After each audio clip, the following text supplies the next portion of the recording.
So here we are, everyone. Welcome to the Master Leader Program and today's webinar on the Neuroscience of Change with Debbie Craig. It is Anita Craig. I'm your host and founder of the Master Leader Program. And I'm just going to talk you through a little bit about this groundbreaking program that we have put together and are launching in September. It's a 9-month open edu online immersion program, and it's the link between inner development and affecting real change. It's a program for creating masterful, conscious leaders who are ready to break and build their inner skills, learn new practices, and align with higher business principles. It's developing leaders to be of greater service to those that they work with in the world and becoming unstoppable forces of positive change. And in today's webinar, we're going to be looking at Debbie Craig's component on the program as one of our faculty teaching on the neuroscience of change. So we hope that you're going to enjoy the program, and I'm just going to introduce Debbie to everyone on the call today. So Debbie Craig is a passionate adventurer, a global traveler, a philosophical dreamer, a compulsive seeker and sharer, a courageous change maker, author, facilitator. She's MD and founder of Catalyst Consulting. Her passion is transformation and empowerment, facilitated through individual coaching, facilitated workshops, personal retreats, consulting projects, and organization-wide strategic change interventions.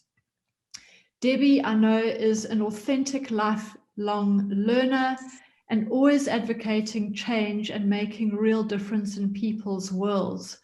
And it's with great pleasure to introduce her to host and run this masterclass with us, this webinar on the neuroscience of change. Welcome, Debbie. Thanks very much, Anita. Great to have you all here today. And I mean, isn't this just an amazing part of our lives at the moment, which is just massive on a completely unprecedented scale of disruption and change and almost sort of that threat to our very society, our way of work, our way of living, our health, and, you know, our imagined future that we all had. And I'm sure all of you in your own families and teams and organizations have noticed how we have to strategize differently, how we have to start doing scenario planning and having flexible options and plan A, B, and C, how we need to look at our structures differently and get more agile, more blended, more lean.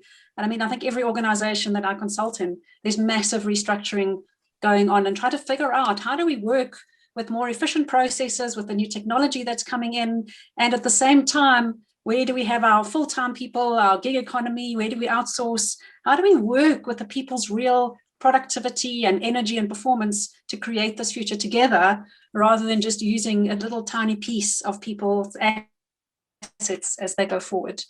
And how are people showing up in this world? How have you been showing up, your family, your teams?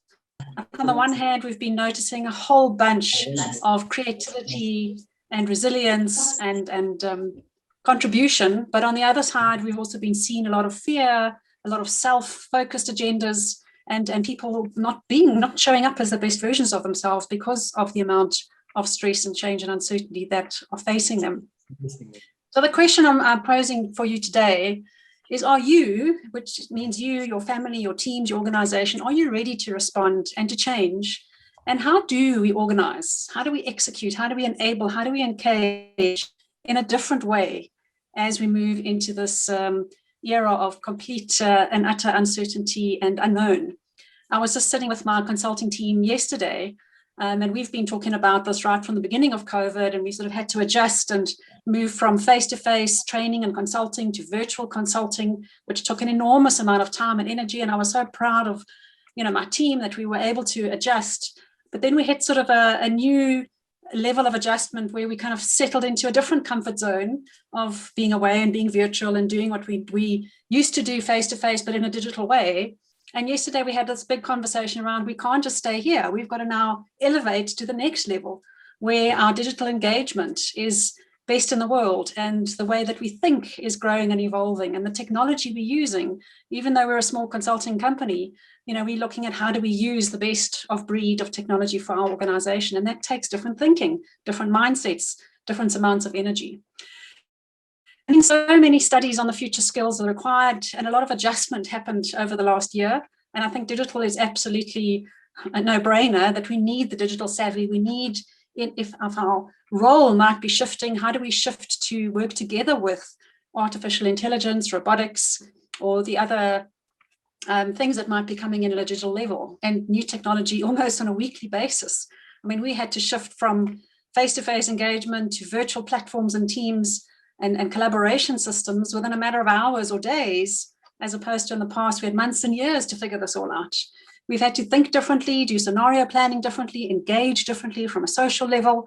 I mean, social skills have always been absolutely critical, but now how do we build trust and engagement and teams virtually? How do we engage differently with customers that are sitting at home versus drinking tea or making that face-to-face engagement, where we automatically build relationships because we release oxytocin chemicals or dopamine when we have a good positive engagement experience. Now, all of a sudden, the virtual nature of that reduces that massively, and it's really hard to get an emotional response and engagement and that stickiness with a customer, especially a new person in an organization or a new customer, in this way. And then, of course, how do we stay productive? How do we stay creative, innovative, healthy, well, effective?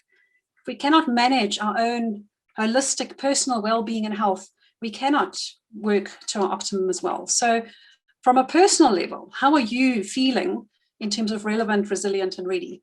And I think what we want to look at is what are those capabilities that might enable us to deal with this world in a little bit of a different way. So my book, Power Up 8, explores 8 of what we believe are some of the critical capabilities. And we're going to spend a little bit of time on how would we actually build these, because I think everybody can see that it would be so wonderful in our kids, in our teams and organizations, in our country. Wouldn't it be amazing if we had curious people that were able to be interested in life and learning and themselves and being their best selves, that were creatively exploring different ways to be more effective and add value to the community, that were having the courage to fail and try something new and have those difficult conversations, and that were taking their teams and people with them and influencing to be a navigator as opposed to a resistor of change, and that are consciously choosing to focus on the most important things and spend the time on what's important, and then being able to think critically about scenarios of the future and making decisions in the midst of incomplete information and false news. How do we check assumptions and simplify and craft a future where we can collaborate, work together in different ways, and ultimately find our best contribution and purpose? Wouldn't that be amazing? Anyone got a hands up or a celebrate or something? It sounds great, right? Absolutely. And what about you? I mean, I think about my own life, and I think in some of these things, I thought I was really good until I started doing some research and looking at different role models. And when you put yourself up there against the Elon Musks of the world and the Jeff Bezoses from a business perspective, or you compare yourself to some role models in our own very country like Caster Semenya or other characters that we find courageous and curious and change navigators, what is that striving towards that we're looking to?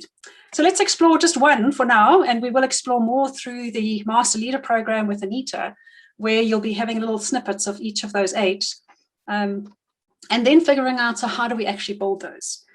So courage has always been on my agenda because I started very young working on how do I confront these masses of fears that I am, coming up against, and feeling not so confident and doubting myself and wondering how am I ever going to achieve these big goals and big dreams that I have. So I started confronting that externally. So I started jumping out of airplanes and diving with sharks and doing triathlons and traveling into weird places in the world. And, I thought I was doing really well. And then, of course, I got divorced, and suddenly there was a whole lot of other courage required to make those difficult decisions, to have those conversations, to look inwards and saying, oh, actually, I need to have the courage to know that maybe I was part of this situation that I've caused. How does it to show up and be seen, to have your authentic voice? I mean, if we want creative people in our organizations, Don't we need people with courage who can express their ideas and their energy, and that can talk about what they're struggling with, what they need help with? What about leaders that are able to stand up and say, you know what, I don't know the answer to this. Can't predict the future. Let's all put some thinking in here and figure out where we're going to go today versus tomorrow. So what is your story? If you just think about it for a moment, what has your story been for the last year? What is your fears that have come up? Have they been fears around health, fears around financials, meeting obligations at the end of the month, fears around maintaining your job and your skills, your livelihood, fears around not having enough wine, which came up for me a little bit? No, I'm only joking. But there is something called novenophobia, which is fear of running out of wine in South Africa, or cigarettes. Fear of not being able to hug people. I'm a hugger. I'm an in-person facilitator. And, I think it's important that we need to know what our fears are and what is holding us back from really being our very best self. But also, what are we paying attention to? Are we paying attention to the disasters, the bad news, the company shutdowns, driving past those restaurants that have got the for sale sign above them? Or are we noticing the people that are contributing to feeding schemes, to building businesses, to coming up with creative solutions? So what are we paying attention to in our brain? What does that impact mean in terms of how we are able to manage our stress, our productivity, and our energy? So think about it for yourself. How much time have you spent in the last year? And just very much averagely on a week-to-week basis, are you spending time feeling that anxiety, that sort of that internal angst that's coming up, and being very vigilant about, sure, let me check, let me manage, let me prepare, let me see if I can get back control of my environment in some way, shape, or form?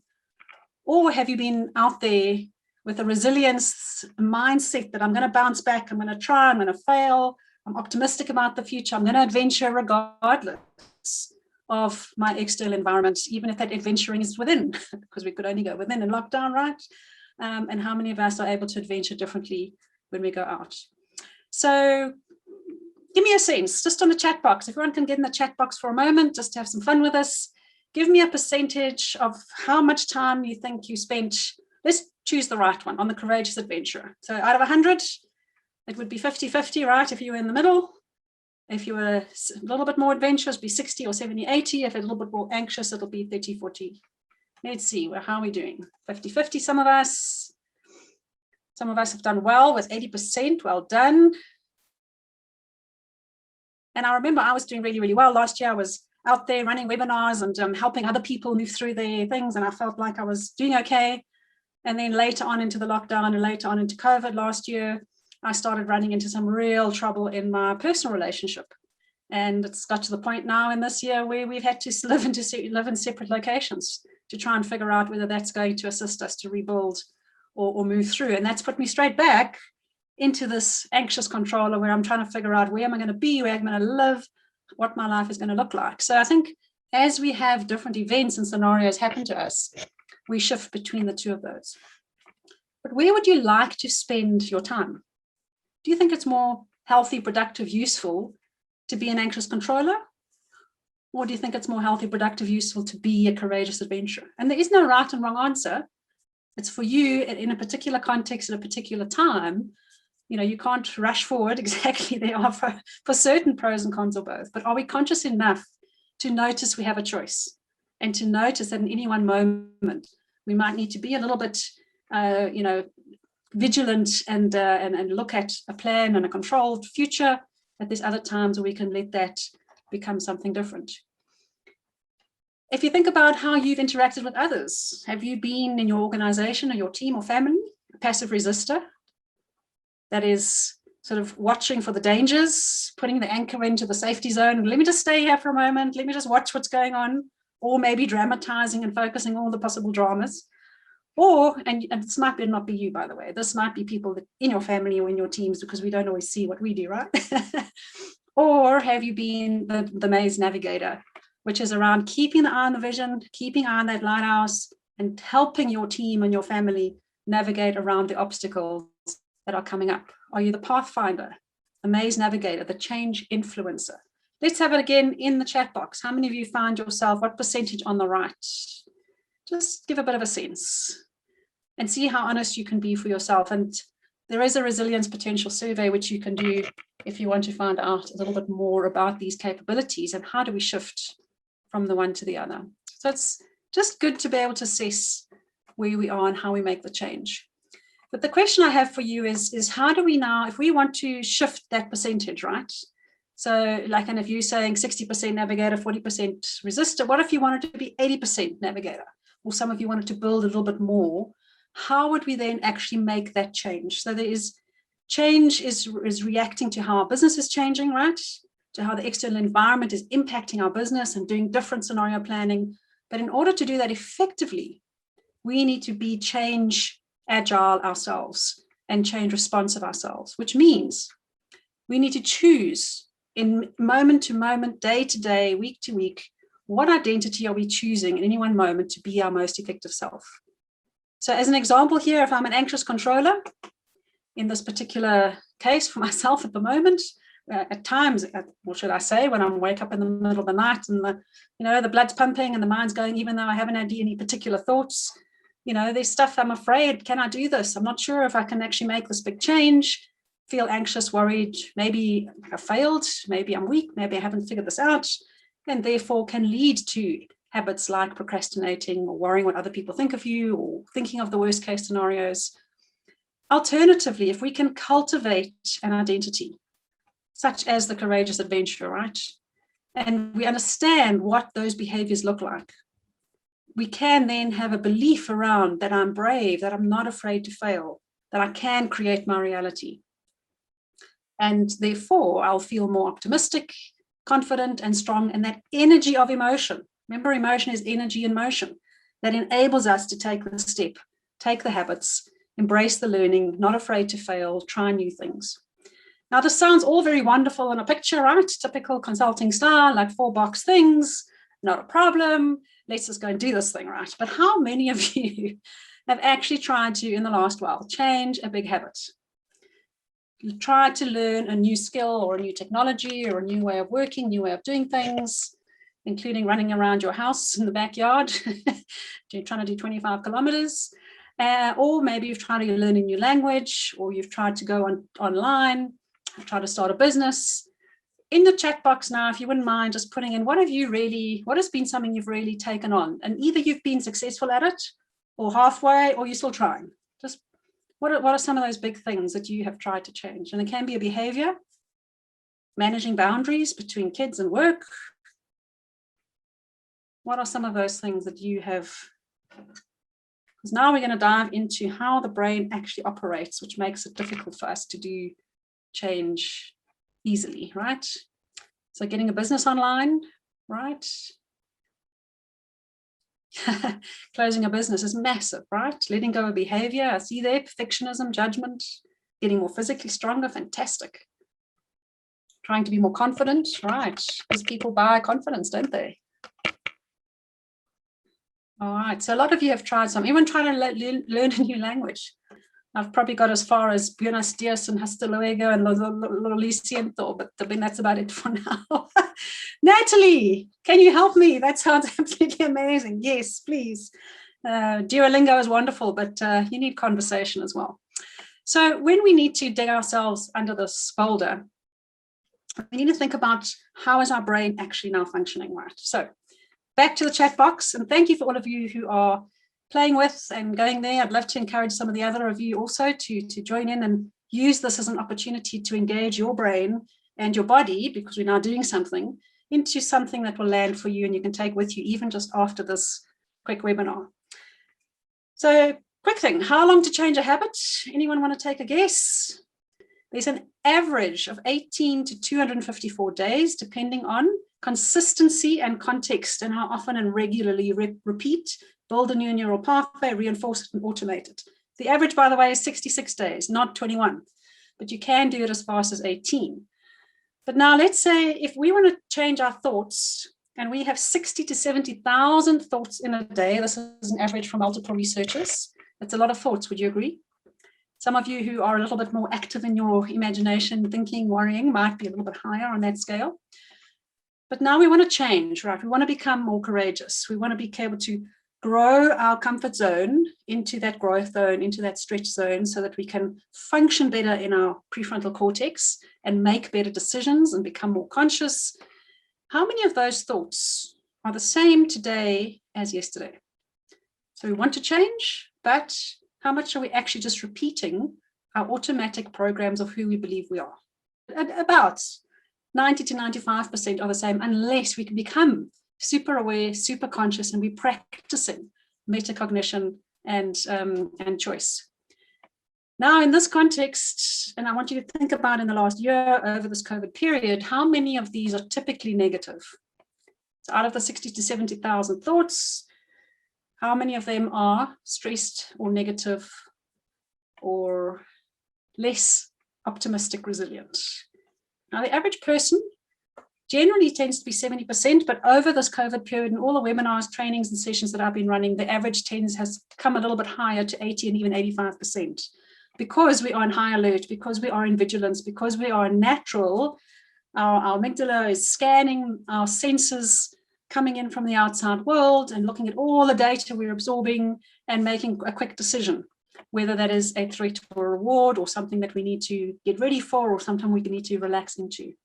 And as Dr. Joe Dispenza says, by 35, 95% of who we are is a set of memorized behaviors, emotional reactions that create the subconscious identity.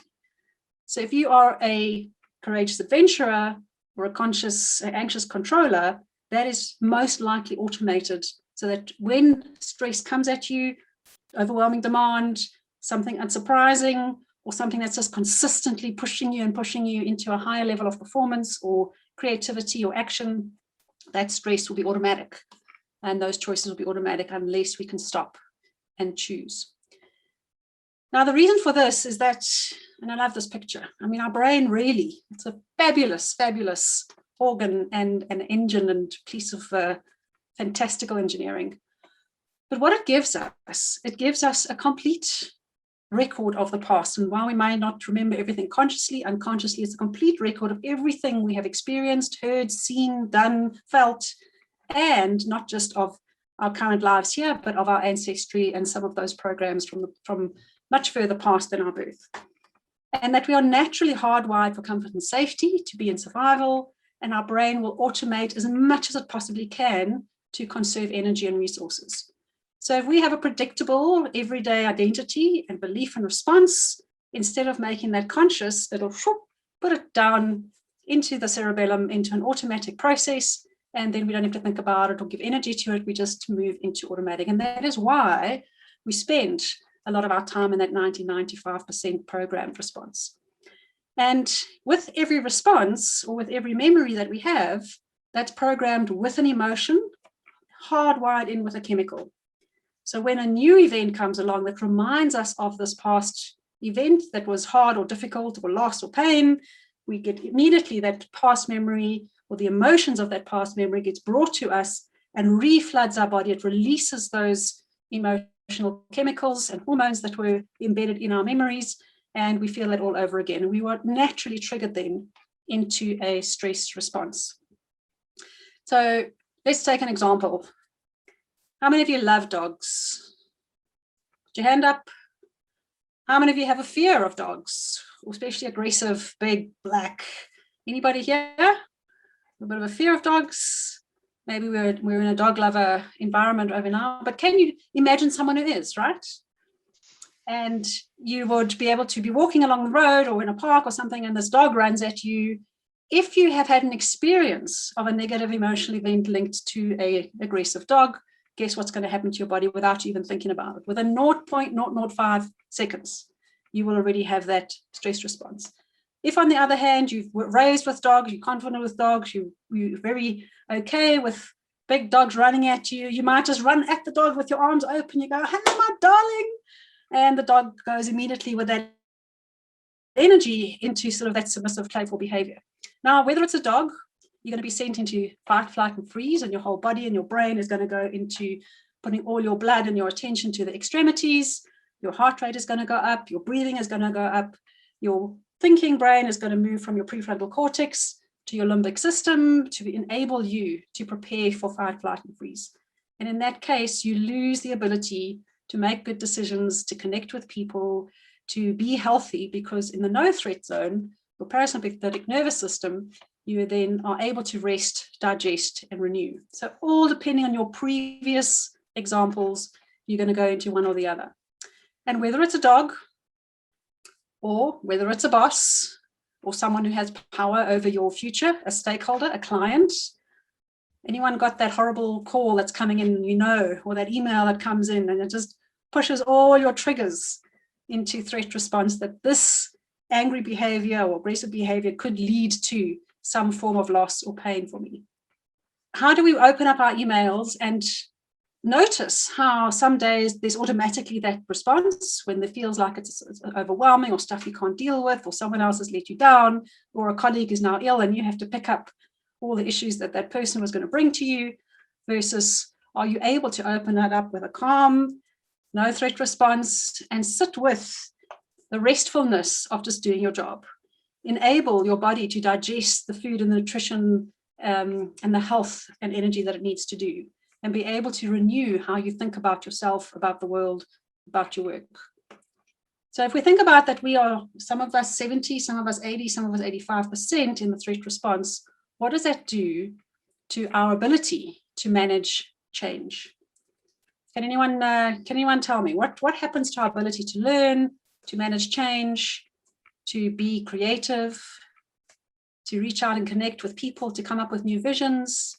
Good question, Gail. How do we change from threat to no threat? And this is where we're going to be talking about the brain a little bit more, to get, number one, out of stress response and be able to choose. And what we call it extending the time it takes to go automatically into threat, to extend that time and actually be able to pause your body, your brain, your mind, your heart, your lungs, and actually be able to just have a different level of radar, focusing on, is this true? Is this real? Or is this just an automatic response? So what we want to do is we want to be able to push out what we call our baseline response, from automatically going into some kind of a stress into, oh, let me be curious. Oh, let me have the courage to take on this difficult conversation. Okay, this is an opportunity to collaborate rather than compete. Or let me think critically about this. Can you see the C's coming through, those capabilities? So we use those capabilities and those identities to be able to work with how to extend and have more choice, have more moments of choice in how we respond to life. I love that. Yes, fear is false evidence appearing real. So how do we shift our natural response and our embedded response and our automated response from actually often a 6-year-old, a 3-year-old, a 9-year-old, and actually let that part of ourselves grow up and recognize how much more capability and courage and skill and talent and strength that we have today than we had when those first came through? And how do we change those natural assumptions? So we haven't got time to go into a lot of detail in this today, but this is where we would explore in a lot of detail through the Master Leader Program, is really how our brains work. And if you can think about 100 billion nerve cells all operating simultaneously in different parts of the brain, connecting and firing and wiring, for every thought that we have an electrochemical signal that comes through the brain as sort of this action potential.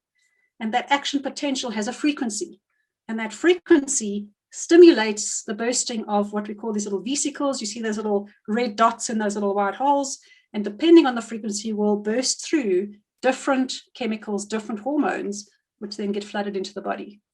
So depending on what you're paying attention to, depending on whether you can pause an automatic response and make a more conscious automated choice and start hardwiring yourself for curiosity, for openness, for pausing, for courage, for collaboration, that is when we start having a different chemical reaction coming through our bodies, and we pause that automated thought, feeling, habit response. How many of you would like to be automated for optimism or automated for courage, right? Wouldn't that sound good? Automated, so when we are faced with some unexpected event, which can mean a difficult conversation, difficult situation in your business, a financial impact, that instead of going into that very vicious cycle and going immediately into our limbic system of our brain, that we can pause and use certain techniques to bring yourself back into your prefrontal cortex, which is, and then your frontal lobe, which is 40% of your brain, where all your vision and imagination and creativity and ability to solve problems and decide and connect with people and tap into your intuition, all of that capacity sits here in your frontal lobe.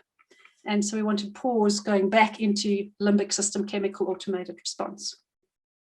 Are there any questions on this? And I'd love to go into all the details, but that's now the full program on the Master Leader program, where we start to understand this. The one thing I'd love you to know, though, and I think for me it was a big shock, and as I was learning and exploring more over the last couple of years on the neuroscience of change, is that those little vesicles, you see those little vesicles of hormones and chemicals sitting there? As human beings, we become addicted to those chemicals. So when we wake up in the morning and we open our mail, it's almost like there's a part of us that goes, oh, I need that boost. It's almost like giving yourself a triple shot cappuccino. It's like, bam, let me create some stress, because I start becoming addicted to that. And that's why we go into patterns in relationships where someone will trigger us and we'll just react, because we start becoming addicted to the chemicals, and we become addicts to our behavior, addicts to our patterns, addicts to our personalities, addicts to our choices. And it's really hard sometimes to own that, but when we can start to actually see that happening, we can start then to make different choices.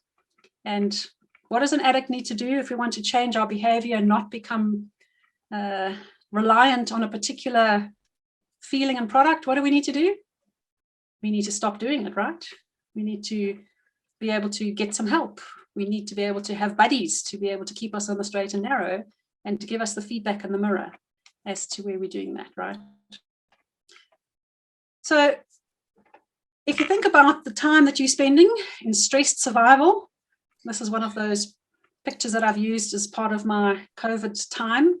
That many days felt like this never-ending obstacle course where you're sort of chewing through the mud and don't know where the end is, but you just keep going because you know you got to get out of here somewhere.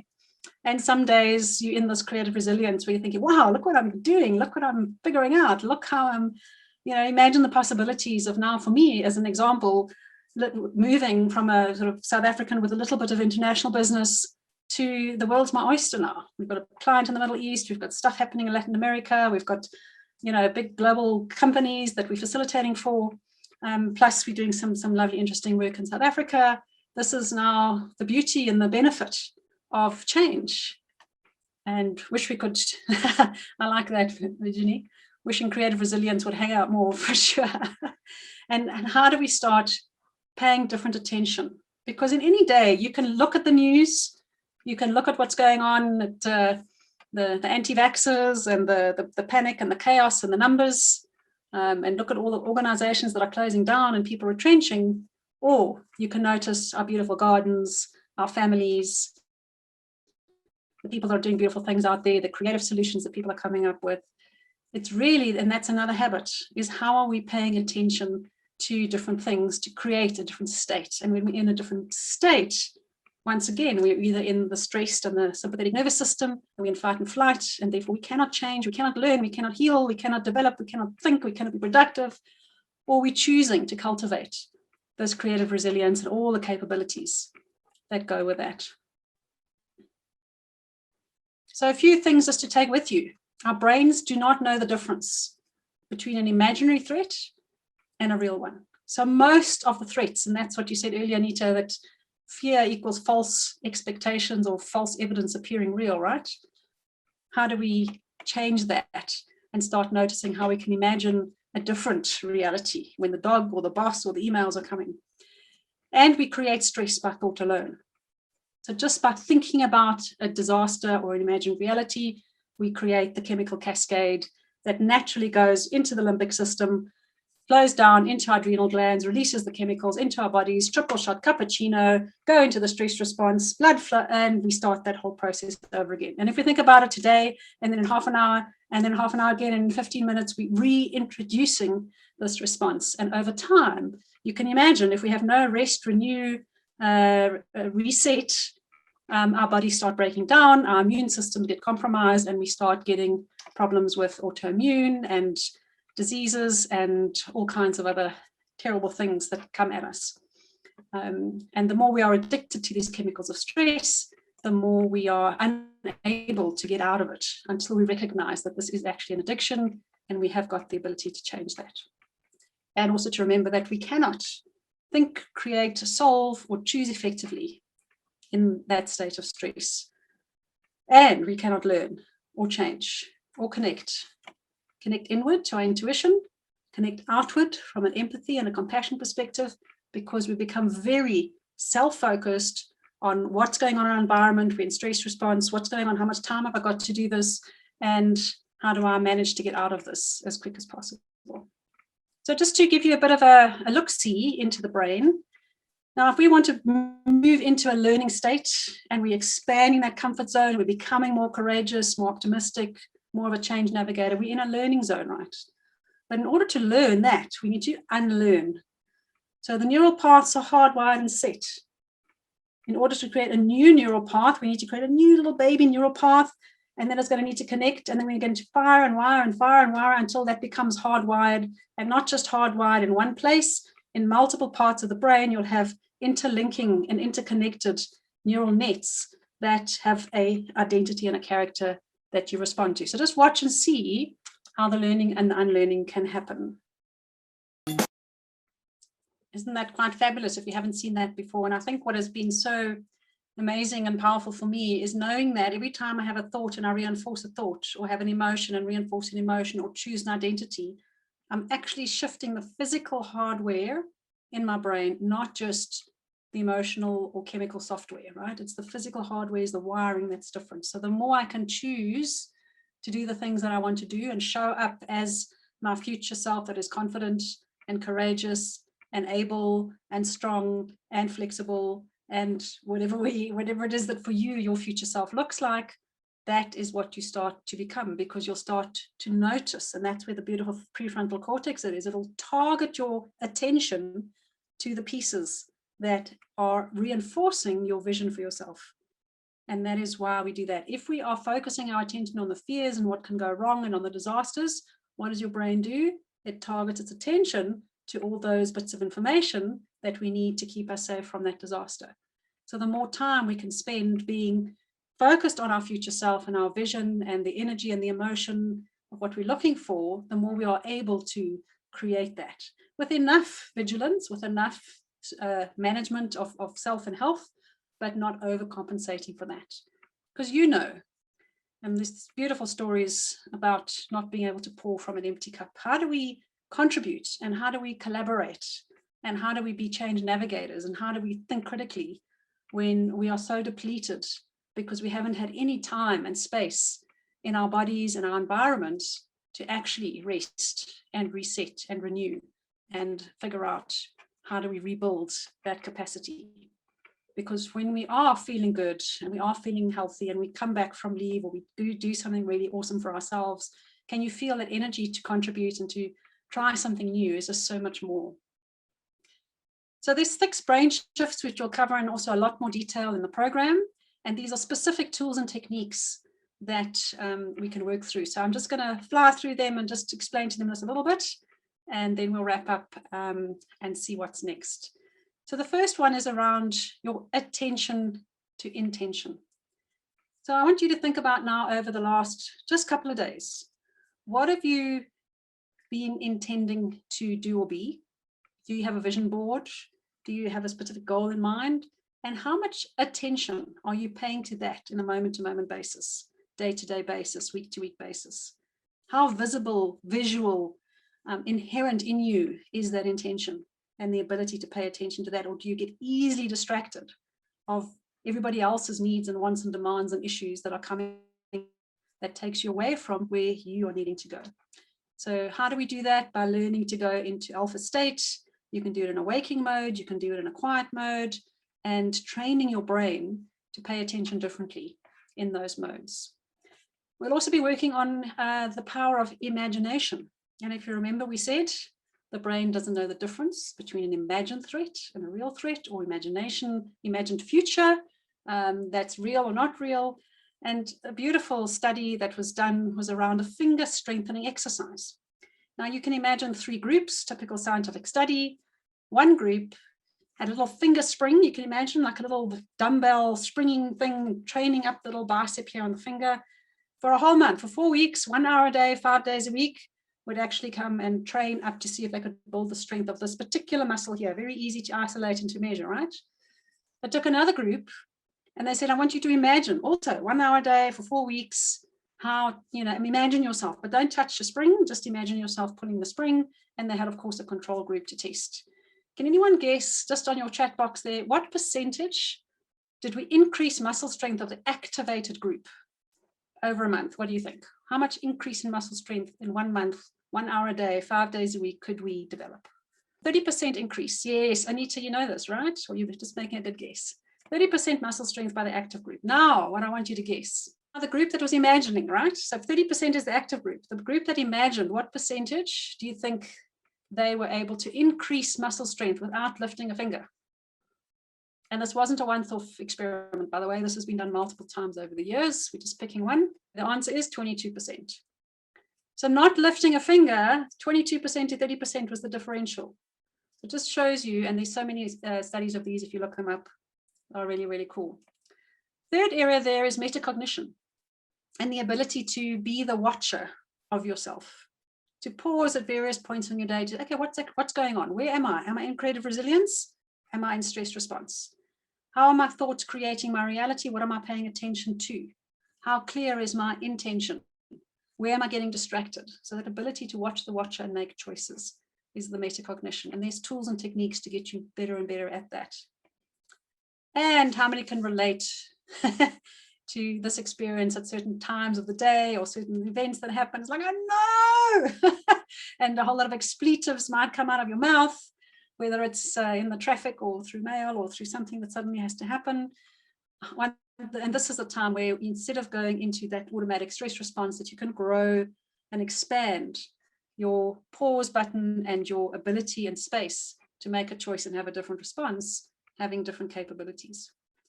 Number 5 is practicing and learning how to have coherence. And if any of you have been exposed to Heart Math Institute, beautiful, beautiful research over 20 years that shows if we can get our heart into coherence. And here's a beautiful picture. That is what our heart rate variability looks like when we are in frustration versus appreciation.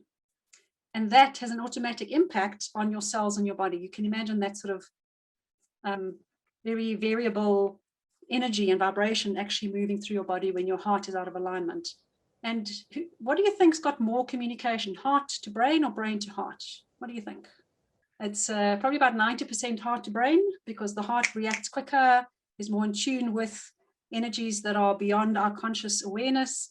And if we get our heart into coherence and we can feel appreciation, feel confident, feel grateful, but grateful is a massive, beautiful, coherent energy that we can have, feel joy, we end up being able to create more health, and that energy goes up into our brain, and then we start thinking more useful, optimistic, energizing, productive thoughts.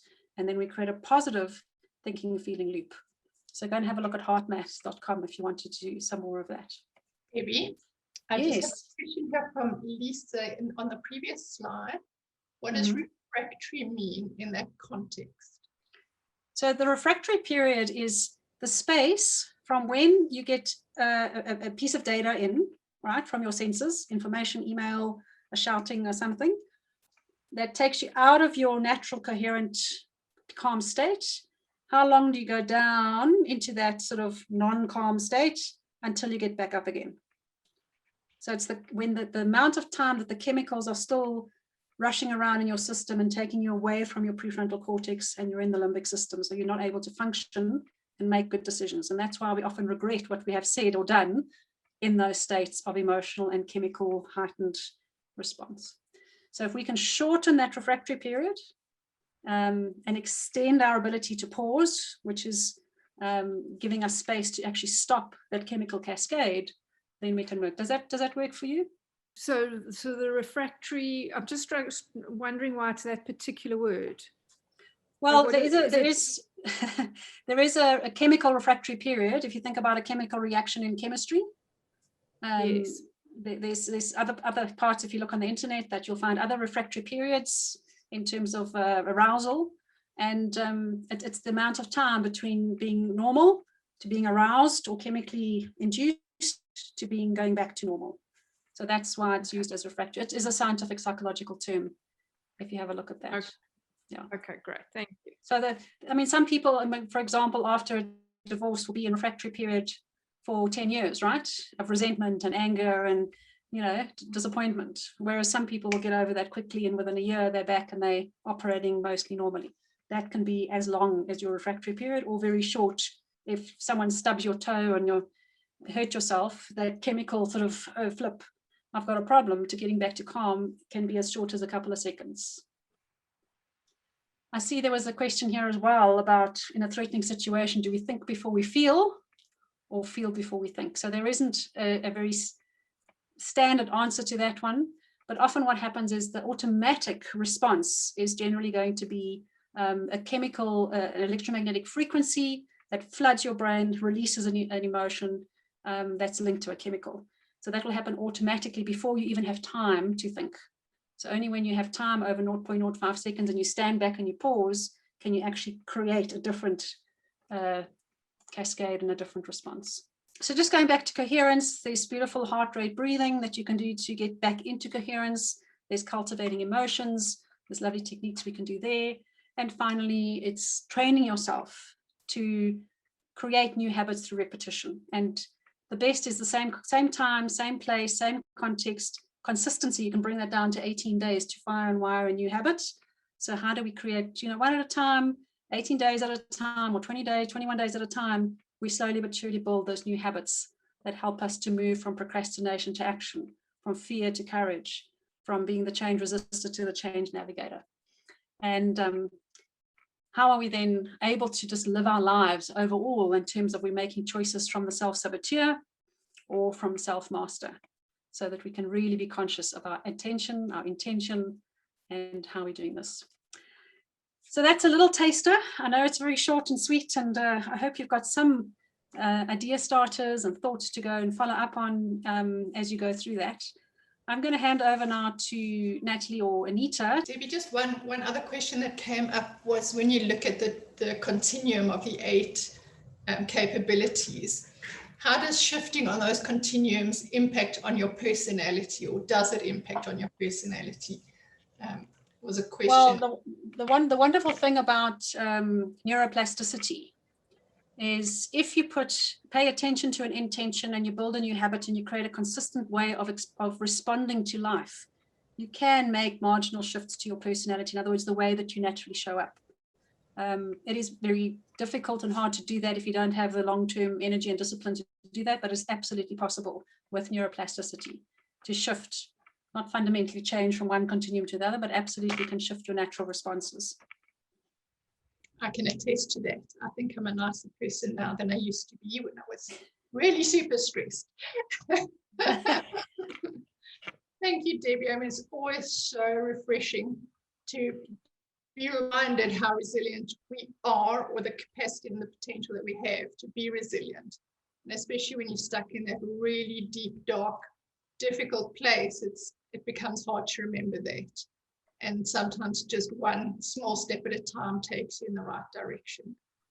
So, the techniques and the activities and the things that you teach in your book, on your programs, and that you'll cover in the Master Leader program, just so deep and valuable and insightful and practical. And, I can't stress enough to everybody on this call how valuable it'll be to just get more in depth with this. And I know that Debbie can talk for days and days and days about it, especially how the brain works, and it's all within our power and within our control. So thank you so much, Debbie, for always reminding us of that. It's so empowering. And then just an invitation to everybody to reach out. Debbie has offered to everyone an opportunity to take the resilience assessment that she offers, Catalyst offers. If you reach out to me by email, I have dropped all of you an email, and we'll drop you another one later today. If you are interested in taking that resilience assessment, just see where you are traveling on each of these capabilities and where your development areas might be. it's also, a great place to start in terms of your personal development. And then lastly, Debbie has offered a copy of her Power Up 8 book, which goes into a lot more detail about the capabilities and how you develop those. For anybody that arranges or books a one-on-one session to chat to Anita a little bit more about the Master Leader Program, what the program entails, where you are in your own personal journey, and how the Master Leader Program may be able to support you going forward. And of course, by participating on the Master Leader Program, you get to spend, I believe it's 3 hours with Debbie, going into a lot more detail on some of the concepts that she's covered here today. And there'll also be some learning bites on each of the capabilities through videos as well. Perfect. Does anybody have any last questions, comments? So if you want to learn more about the Master Leader Program, please visit our website. It is in the chat box, masterleader.online, as well as you will see if you go to our events page, a few more events like this that we are hosting in the lead up to the launch of the program, which is on the 4th of September. So I just wanted to say hi and bye to everyone. It's been such a fun call, so engaging. Debbie, I always love the lightness that you bring and the energy that you bring. It's a real gift to all of us. So thank you for literally enlightening us, our brains, our hearts, and can't wait to put these capacities into action and to see some of you join us for a deep dive, a 9-month immersion program, and have Debbie as one of your core faculty. So thank you all. Be in touch. Let us know how things go for you. We're here with you on the journey.